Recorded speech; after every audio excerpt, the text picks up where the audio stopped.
हरियाणा में आम आदमी पार्टी भले ही ये कहती रही कि हमारे बगैर कोई सरकार नहीं बन सकती, कांग्रेस ने गठबंधन करने से इनकार कर दिया तो खुंदक खाकर केजरीवाल ने 90 में से 89 सीटों पर उम्मीदवार उतार दिए। सोच कांग्रेस को सबक सिखाने की थी, लेकिन असल में आम आदमी पार्टी की लड़ाई नोटा से भी है। इस बार के जो नतीजे हैं उस हिसाब से केजरीवाल हरियाणा में तो नोटा से आगे निकल गए, लेकिन जम्मू कश्मीर में नोटा से भी खोटा साबित हुए। मेरे बगैर कोई सरकार नहीं बन सकती। अगर मुझे पहले जेल से छोड़ दिया होता तो हरियाणा में आम आदमी पार्टी की सरकार बन जाती। जेल में मुझे टॉर्चर किया। मैं हरियाणा का बेटा हूँ, टूट नहीं सकता। कोई चपरासी भी अपनी नौकरी नहीं छोड़ता। मैं तो सीएम का पद छोड़कर आया हूँ। मैं राम हूँ, उनकी तरह ही सत्ता का त्याग किया है। अरविंद केजरीवाल ने पूरे हरियाणा में घूम घूम कर इसी अंदाज में चुनाव प्रचार किया। उनकी पत्नी सुनीता केजरीवाल भी हरियाणा की बहू की भूमिका निभाने लगी।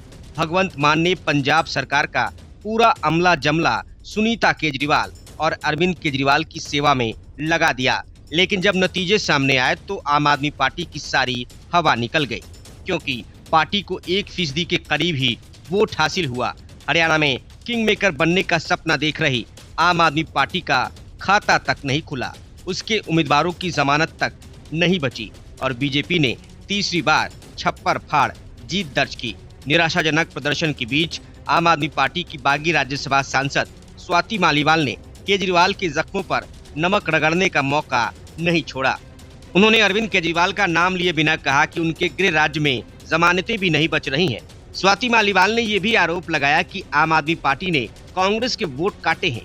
उन्होंने कहा कि सिर्फ कांग्रेस से बदला लेने के लिए हरियाणा में उतरे, मुझ पे बीजेपी एजेंट होने के झूठे आरोप लगाए और खुद आज इंडिया अलायंस से गद्दारी करके कांग्रेस के वोट काट रहे हैं।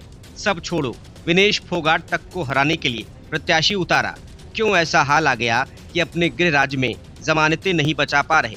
अभी भी वक्त है। अहंकार छोड़ो, धुंधली आंखों से पर्दा हटाओ, ड्रामा मत करो और जनता के लिए काम करो। हालांकि आम आदमी पार्टी को लेकर ऐसा अनुमान पहले से ही लगाया जा रहा था, क्योंकि अरविंद केजरीवाल को इस बात का शायद अंदाजा नहीं है कि शराब घोटाले में पकड़े जाने के बाद उनकी छवि देश के भ्रष्टतम नेताओं की बन चुकी है। लेकिन अरविंद केजरीवाल को अपनी नाटक नौटंकी पर कुछ ज्यादा ही भरोसा है। वो भरोसा तो हरियाणा में टूट गया और माना जा रहा है कि उनका बचा खुचा भ्रम भी दिल्ली विधानसभा के चुनाव में टूट जाएगा। अरविंद केजरीवाल की पार्टी जो दिल्ली और पंजाब पर सरकार चलाने के बाद हरियाणा में अपनी पकड़ बनाने की उम्मीद कर रही थी, राज्य में अपना खाता खोलने में भी विफल रही।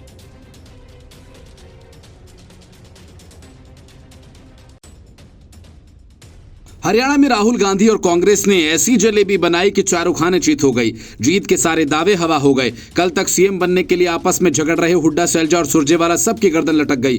बीजेपी ने जीत की गर्मा गर्म जलेबी खा ली।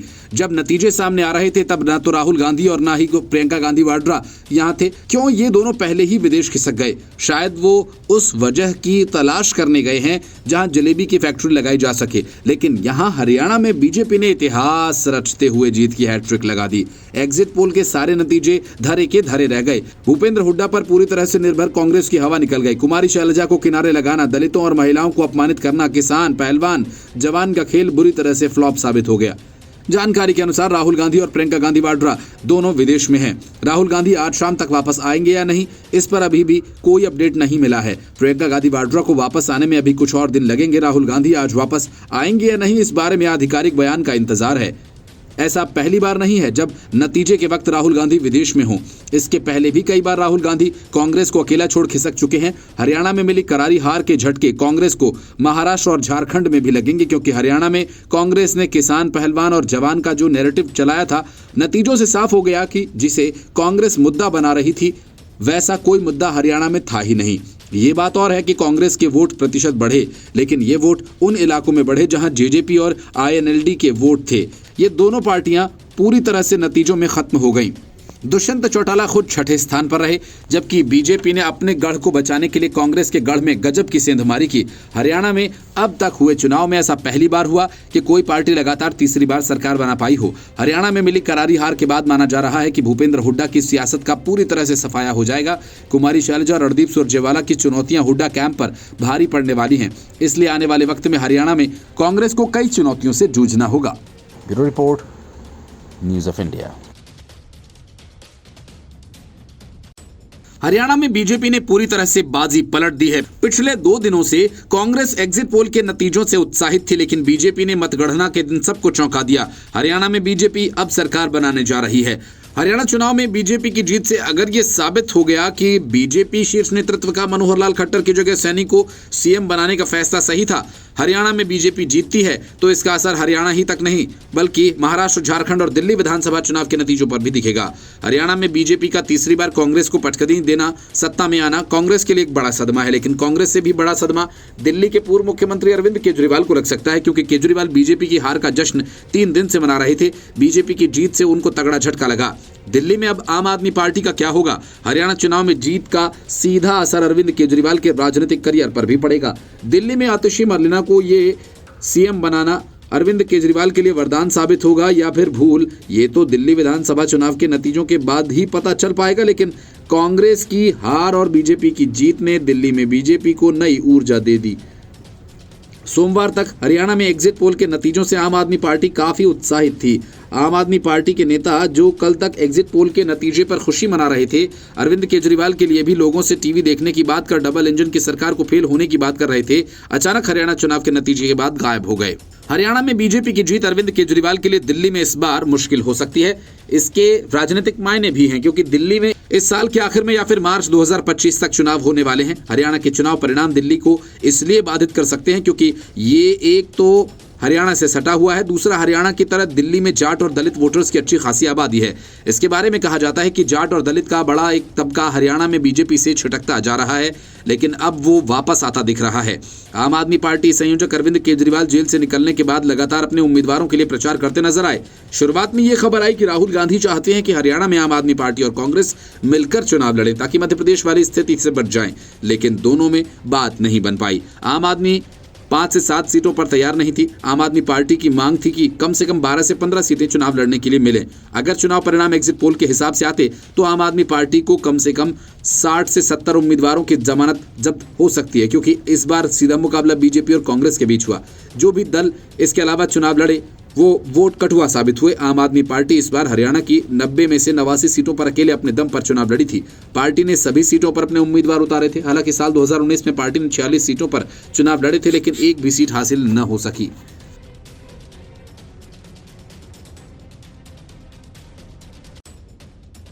हरियाणा विधानसभा चुनाव बीजेपी ने कांग्रेस को तगड़ी पटकनी दी, लेकिन असली खिलाड़ी एग्जिट पोल के नतीजे निकले जिन्होंने कांग्रेस को झाड़ पर चढ़ा दिया। लोकसभा चुनाव के वक्त कांग्रेस 99 सीटों तक पहुंची और बीजेपी बहुमत से पिछड़ी। तब इसी कांग्रेस ने पानी पी पी कर एग्जिट पोल करने वाली एजेंसीज को खरी खोटी सुनाई थी। लेकिन हरियाणा में लोकसभा चुनावों से अलग जो एग्जिट पोल सामने आए उसमें कांग्रेस की सरकार हर हाल में बनती दिखाई दी गई। सभी सर्वे करने वालों में से किसी ने भी बीजेपी की जीत के आसपास तक उसे नहीं दिखाया, लेकिन जब नतीजे आने शुरू हुए तो एग्जिट पोल वाले दिन से ही मुरझाए चेहरे अचानक चमक गए और समय के साथ जीत के ढोल नगाड़े बजने लगे। बीजेपी ने स्पष्ट बहुमत के साथ जीत की हैट्रिक बना ली। कांग्रेस के किसान, जवान और पहलवान वाले नैरेटिव का कहीं अता पता ही नहीं चला। कांग्रेस के इशारे पर लगातार आंदोलन कर मुट्ठी भर किसान नेता इन चुनावों में भी बीजेपी उम्मीदवारों को प्रचार करने तक से रोकते दिखे, लेकिन नतीजों ने बता दिया कि किसान आंदोलन वाले कांग्रेसी दांव की पूरी तरह से हवा निकल गई। ये बीजेपी के लिए राहत देने वाली खबर है। यही हाल अग्निवीरों के खिलाफ कांग्रेस और विपक्षी दलों के नैरेटिव का हुआ। हरियाणा की जनता ने पूरी तरह से बीजेपी की किसान नीति और अग्निवीर योजना का समर्थन किया। हरियाणा विधानसभा चुनाव में कांग्रेस ने नैरेटिव गढ़ा। किसान, जवान, पहलवान के मुद्दे पर आक्रामकता के साथ प्रचार किया। किसान आंदोलन के बहाने बीजेपी को घेरने की तैयारी की। अग्निवीर के मुद्दे पर जवानों की बात करके असली राष्ट्रवाद का भी नैरेटिव गढ़ने की कोशिश की। बीजेपी ने ब्रजभूषण शरण सिंह के खिलाफ पहलवानों के आंदोलन का चेहरा रही ओलंपियन रेसलर विनेश फोगाट को चुनावी मैदान में उतारकर पहलवान बिरादरी के साथ साथ जाट वोटों को भी जबरदस्त तरीके से साधने की कोशिश की। 7 गारंटीज के नाम पर लोक लुभावने वादे किए। कांग्रेस ने चुनाव के दौरान बीजेपी के खिलाफ मजबूत नैरेटिव गढ़ा। नेताओं का आत्मविश्वास 7वें आसमान पर था।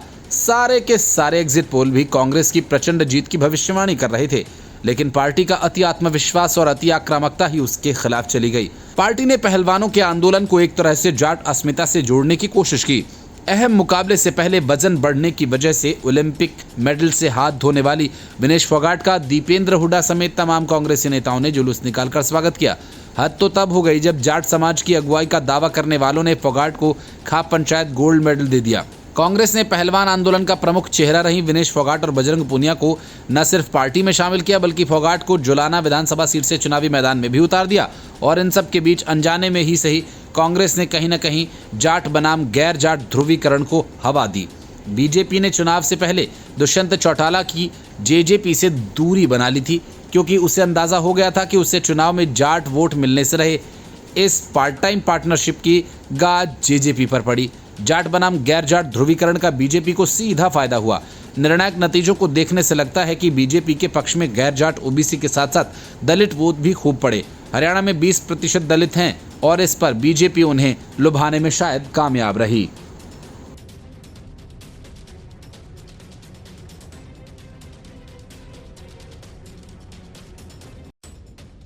हरियाणा विधानसभा चुनाव में कांग्रेस की शर्मनाक हार और बीजेपी की छप्पर फाड़ जीत से उद्धव ठाकरे को अपने उन जख्मों को सहलाने का मौका मिल गया जो कांग्रेस ने उन्हें दिए थे। कांग्रेस ने उद्धव ठाकरे को सीएम फेस बनाने से साफ तौर से इनकार कर दिया था, लेकिन हरियाणा के चुनावी नतीजों ने उन्हें कांग्रेस से हिसाब चुकता करने का एक बड़ा मौका दे दिया। तो उद्धव ठाकरे ने लगे हाथ राहुल गांधी के जख्मों पर नमक रगड़ दिया। कांग्रेस की हार देख उसके सहयोगी दल भी उन पर तंज कसने लगे। इंडिया गठबंधन में कांग्रेस की सहयोगी पार्टी शिवसेना यूबीटी की प्रवक्ता प्रियंका चतुर्वेदी ने कहा कि भाजपा से डायरेक्ट लड़ाई में कांग्रेस कमजोर पड़ जाती है। प्रियंका चतुर्वेदी ने इस मौके पर भाजपा और उसके चुनावी अभियान की खूब तारीफ भी की। प्रियंका चतुर्वेदी के इस बयान के बाद सियासी मायने भी निकाले जाने लगे हैं, खासकर ऐसे वक्त में जबकि महाराष्ट्र में महाविकास अघाड़ी गठबंधन के बीच सीट शेयरिंग पर बातचीत चल रही है। हरियाणा की हार के नकारात्मक असर दिख सकते हैं। कांग्रेस के दफ्तर में ढोल नगाड़े बजने लगे, जलेबी लड्डू बंटने लगे। कांग्रेस ने हरियाणा चुनाव के शुरुआती रुझानों में बहुमत का आंकड़ा पार कर लिया था। हालांकि समय बढ़ने के साथ कांग्रेस की बढ़त खत्म होने लगी। अब पार्टी को करारी हार का सामना करना पड़ा। इसके बाद कांग्रेस सहयोगी दलों से घिरती नजर आ रही है। सबसे पहला सवाल उठाया शिवसेना यूबीटी की प्रवक्ता प्रियंका चतुर्वेदी ने। पर हरियाणा के परिणामों पर बात करते हुए प्रियंका चतुर्वेदी ने कहा कि भाजपा से सीधे लड़ाई में कांग्रेस कमजोर पड़ जाती है। इस दौरान उन्होंने भाजपा की तारीफ भी कर डाली। कुछ प्रदेशों को छोड़कर चुनाव में कांग्रेस का प्रदर्शन लगातार कमजोर रहा है। माना यह जा रहा है कि इससे INDIA गठबंधन में कांग्रेस की साख कमजोर पड़ेगी। बंगाल की मुख्यमंत्री ममता बनर्जी ने पहले ही कांग्रेस को झटका दिया और अब ये समस्या दूसरे प्रदेशों तक फैली नजर आ रही है। अब उद्धव ठाकरे की पार्टी से कांग्रेस को लेकर ऐसा बयान आने के बाद कई सवाल उठने लगे हैं। महाराष्ट्र में नवंबर विधानसभा चुनाव होने वाले हैं। बताया जा रहा है कि यहां पर कांग्रेस महाविकास अघाड़ी के सहयोगी दलों से अधिक सीटों की मांग कर रही है। हालांकि अभी ये बात बनी नहीं। पार्टी नेताओं का कहना है कि दशहरे तक सीट शेयरिंग पर बात बन सकती है। हालांकि बदले सियासी हालात में मुश्किल होगा कि कांग्रेस सहयोगियों से अपनी बात मनवा सके। ऐसे में उसे महाराष्ट्र में कम से कम सीटों पर संतोष करना पड़ सकता है। कांग्रेस को ऐसी ही मुश्किलों का सामना झारखंड में भी करना पड़ सकता है, क्योंकि कांग्रेस वहां जेएमएम से रोटेशन सिस्टम के आधार पर सीएम के चुनाव की मांग कर रही है। सीटों को लेकर तो कांग्रेस ने बड़ा मुंह पहले ही फाड़ रखा है। जम्मू कश्मीर में भी कांग्रेस की कोशिश बारी बारी से सीएम बनाने की होगी। पहली पारी भले ही उमर अब्दुल्ला को मिल जाए, लेकिन आज नहीं तो कल कांग्रेस अपने सीएम की भी मांग कर सकती है।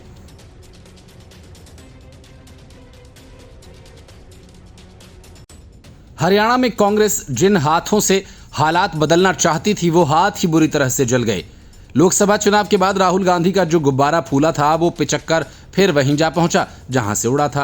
कांग्रेस को उम्मीद थी कि उसने जिन किसान, जवान, पहलवान और संविधान का फर्जी नैरेटिव लोकसभा में चलाया, उसके साथ खटाखट वाली सियासत की, वही सब हरियाणा में उसका बेड़ा पार कर देगी।